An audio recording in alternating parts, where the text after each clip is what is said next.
Bravo Ariane, parce que moi je suis venu avec la petite feuille. Je n'ai pas ton courage. Donc le texte que je vais vous intituler maintenant, il s'appelle Bateau de papier. Assis sur notre terre, dos au mur, au-dessus du fleuve rebelle, seul l'horizon dans un murmure nous rappelle que la vie est belle. Sous le vacarme incessant des grands oiseaux de fer qui ne cessent de siffler, nos rêves innocents naviguent à bord de notre bateau de papier.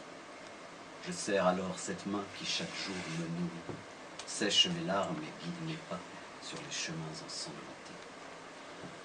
Je vois dans ses yeux remplis de larmes qu'il m'aime tant qu'il ne peut s'empêcher de s'inquiéter.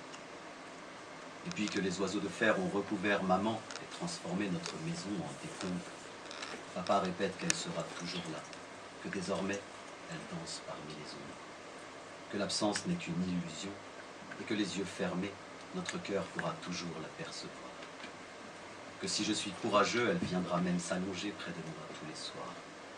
Que c'est nous qui devons porter ses rêves, qui devrons l'aider à les réaliser. Que jusqu'à ce que la vie s'achève, ne devra jamais se décourager.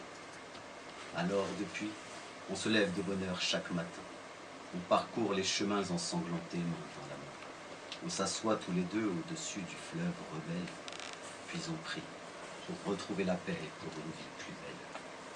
Sous le vacarme incessant des grands oiseaux de fer qui ne cessent de siffler, on regarde les ombres danser à bord de notre bateau de papier.